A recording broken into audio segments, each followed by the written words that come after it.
घर का बंटवारा। अरे विनोद, तूने हलवाई को सारा सामान तो दे दिया है ना? अक्षय की शादी में कोई कमी नहीं रहनी चाहिए। आखिर सबसे छोटा भाई है तुम सबका। हाँ माँ, आप चिंता मत करो, मैं पूरा ध्यान रखूंगा। मंगल बेटा, तूने तो कहा था कि फूल का ऑर्डर दे दिया है, यहाँ तो फूल पहुँचे ही नहीं। अब क्या बहू की विदाई के बाद फूल आएंगे? माँ, मैंने अभी बात की है फूल वाले से, वो रास्ते में ही है। आप किशोर भैया से क्यों नहीं कहती कुछ करने को? किशोर पहले ही मेरे बताए काम कर रहा है। पास के सभी रिश्तेदारों और मोहल्ले वालों को कार्ड वही तो देकर आया था। रिसेप्शन के लिए हॉल भी उसी ने बुक किया था। टेंट कुर्सी वालों को भी तो वही देख रहा है। पर कई मोहल्ले वाले तो हमारे भरे पूरे परिवार से जलते भी हैं। उन्हें बुलाने की क्या जरूरत थी? बेटा, शादी ब्याह में तो बुलाना ही पड़ता है, नहीं तो लोग क्या कहेंगे। दादी दादी देखो ना, हलवाई अंकल हमें लड्डू नहीं दे रहे, आप इनको डांटो ना। अरे चैन सुख दे देना बच्चों को लड्डू, क्यों तंग कर रहा है इन्हें? बीबी जी, मैं कहाँ मना कर रहा हूँ, लेकिन लड्डू बनते ही ये बच्चे उठा उठा कर खा लेते हैं। अरे मैं तो इन्हें थाल में रख के परोस भी नहीं पा रहा। भागो, अब कोल्ड ड्रिंक पीने चलते हैं। भागो भागो, अब कोल्ड ड्रिंक पीने चलते हैं। जैसे कि आप देख रहे हैं, आज इस घर की सबसे छोटी बेटी अक्षय की शादी है। घर में बहुत चहल पहल है। कुलभूषण की बीवी कमला को फुर्सत ही नहीं है कामों से, लेकिन कुलभूषण और घर के बाकी लोग कहाँ हैं? आइए देखते हैं। अजी, आप यहाँ आराम से बैठकर गाने सुन रहे हो और घर में अभी तक इतने काम बचे हैं करने को। अरे भाई, मेरे सबसे छोटे बेटे की शादी है, इसके बाद तो मैं अब चिंता मुक्त हो ही जाऊंगा। और फिर घर में तुम हो, बेटे बहुएं हैं, तुम लोगों के होते हुए मैं क्यों काम करूं? मैं तो शान से बेटे की शादी में जाऊंगा तैयार होकर। अरे ठीक है, अब आप आराम ही कीजिए। एक बार अभिषेक की बीवी आ जाए, फिर मैं भी आराम करूंगी और मेरी चारों बहुएं पूरे घर की जिम्मेदारियां संभाल लेगी।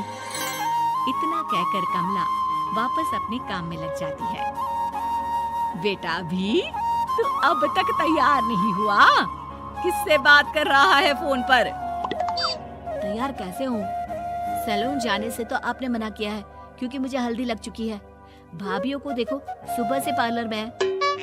अक्षय की शादी हो जाती है और नंदिता बहू बनकर घर आ जाती है, लेकिन इस घर की खुशियों को मानो किसी की नजर लग गई थी। नंदिता के आने के बाद आए दिन घर की शांति भंग होती रहती। अपने माँ बाप की इकलौती बेटी को इतने बड़े परिवार की जिम्मेदारियां कहाँ संभालनी थी? अभी देखो ना, मेरे हाथों की मेहंदी भी अभी नहीं उतरी है और तुम्हारी मम्मी ने मुझे घर के कामों में लगा दिया। मैंने सोचा था कि घर की सबसे छोटी बहू होने के कारण मुझे सब पलकों पर बिठा के रखेंगे, पर यहाँ तो पलक झपकने की भी फुर्सत नहीं मिलती। देखो नंदू, शादी के पहले ही मेरे घर वालों ने तुम्हें और तुम्हारे पेरेंट्स को बता दिया था कि मैं जॉइंट फैमिली में रहता हूँ, तो फिर अब ये शिकायत क्यों? और फिर तुमसे पहले मेरी भाभी भी तो आई थी शादी करके, उन्होंने तो कभी कुछ नहीं कहा। नंदिता तब तो चुप हो जाती है, लेकिन ऐसा बहुत दिनों तक नहीं चलता। अरे नंदिता, माँ बाबूजी की दवाई का टाइम हो गया है, उन्हें दवाई दे आओ और उसके बाद सबके लिए नाश्ता बना देना। पर भाभी, मैं तो अभी अपना फेवरेट सीरियल देख रही हूँ। प्लीज मेरी जगह आप कर लो ना ये काम। ठीक है, मैं तेरी जगह माँ बाबूजी को दवाई दे आती हूँ और नाश्ता बना लेती हूँ। तू मेरी जगह पूरे घर की डस्टिंग करके 5 बच्चों को स्कूल के लिए तैयार करके भेज देना और दोपहर का खाना बनाने के बाद कपड़े धोकर सुखा देना। उसके बाद हम दोनों मिलकर बाजार जाकर सब्जी ले आएंगे, फिर डिनर की तैयारी कर लेंगे और उसके बाद बस भाभी, मैं माँ बाबूजी को दवाई देकर सबके लिए नाश्ता बना देती हूँ। हे भगवान, ये कहाँ लाकर फंसा दिया मुझे। मेरे घर में तो गिनती की 8 रोटियां और 2 सब्जी बनती थी और नाश्ता निपट जाता था, यहाँ तो रोटियों का ढेर और सब्जियाँ बड़े बड़े पतीलों में बनानी पड़ती है। नाश्ता बनते बनते लंच का टाइम हो जाता है और लंच बनते बनते डिनर का। अभी मुझ में तुम्हारे पूरे परिवार का नखरा उठाने की और ताकत नहीं बची। मैं ऐसे नहीं रह सकती। अरे तो क्या चाहती हो तुम? मुझे अलग रहना है बस। तो ठीक है, हम कल ही शिफ्ट हो जाएंगे किराए के घर में। इतना बड़ा घर होते हुए हम किराए पे क्यों रहेंगे? ना जी ना, घर में ही दीवार खड़ी करो अपने हिस्से के आगे। घर के साथ साथ घर की खुशियों में भी दीवार खींच जाती है। ऐसे ही कई महीने बीत जाते हैं और नंदिता माँ बन जाती है। बच्चे के आने से अभिषेक के कंधों पर खर्चों का बोझ आ पड़ता है। अभिषेक का बोझ कम करने के लिए नंदिता भी पार्ट टाइम जॉब कर लेती है, लेकिन इससे उसके सर पर नौकरी, घर और बच्चे की जिम्मेदारी बढ़ जाती है। नंदिता, ये क्या है? तुमने घर भी ठीक से साफ नहीं किया, ना ही मेरे कपड़े धुले हैं। चिंटू के बाल भी कटवाने जाना था, देखो उसके बाल कितने बढ़ गए हैं। अरे करती क्या हो पूरा दिन तुम? मैं करती क्या हूँ? तुम्हारा नाश्ता और लंच बनाने के बाद चिंटू को डे केयर सेंटर पर छोड़ कर आती हूँ, फिर खुद ऑफिस जाती हूँ। पूरा दिन काम करके आने के बाद बिना आराम किए बाजार से सब्जियाँ लेकर आती हूँ, घर आकर खाना बनाती हूँ, चिंटू को देखती हूँ और क्या करूँ मैं? तो किसने कहा था अपने सर पर इतने काम लेने को? मत जाओ ऑफिस। ऑफिस जाए बिना घर के खर्चे कहाँ से पूरे होंगे? चिंटू की डे केयर का खर्च, उसके लिए बेबी फूड का खर्च, प्रेस वाले का खर्च, ये सब तुम्हारी सैलरी से होता नहीं है। अगर परिवार से अलग नहीं होती तो इतनी मुसीबतें नहीं उठानी पड़ती तुम्हें। तुम्हें परिवार के साथ मिलकर काम करने में दिक्कत थी, लेकिन काम तो अब भी बहुत है तुम्हारे सर पर। चिंटू को भी डे केयर भेजने की जरूरत नहीं पड़ती। उसको गोद में खिलाने के लिए दादा दादी और घर के सभी बड़े होते। उसके साथ खेलने के लिए उसके भाई बहन भी होते।